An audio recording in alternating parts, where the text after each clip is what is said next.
Hello, good evening. I'm just making a video to make up for the Bible study that we're supposed to have throughout the week.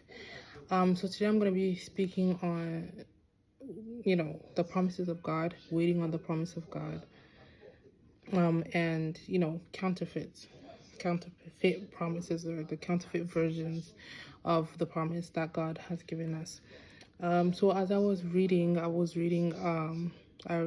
little bit about Abraham, the promise that God gave him and Sarah, and how they ended up having what you'd call a counterfeit version of the promise of God, because originally they were promised a son Isaac, but because they became weary in the waiting, or they became impatient in the waiting, they ended up creating a counterfeit version of the promise that God gave them originally, which was Isaac, which they eventually got, but they still created a counterfeit version.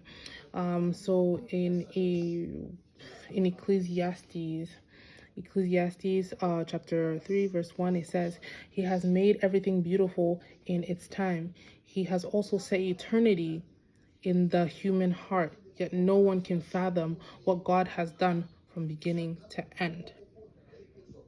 It also says in Galatians 6, chapter 6, verse 9, it says, "Let us not become weary in good doing, for at the proper time we will reap a harvest if we do not give up." Then in Psalms 27, verse 14, it says, "Wait for the Lord, be strong and take heart, and wait for the Lord." Then in Romans 8, chapter 8, verse 28, it says, "And we know that in all things God works for the good of those who love him, who have been called according to his purpose."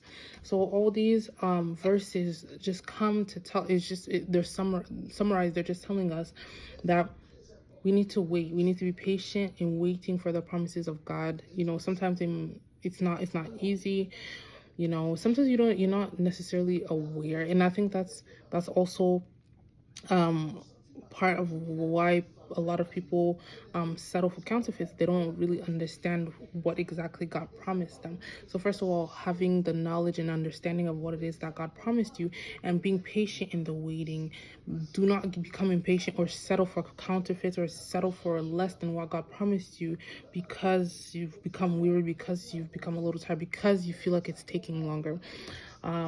Like I said, Israel, or Isaac, was the original promise, because through Isaac, Abraham's son, was Jacob was going to come forth, and later Jacob's name, after wrestling with the angel, became Israel, and through there the people of Israel were born.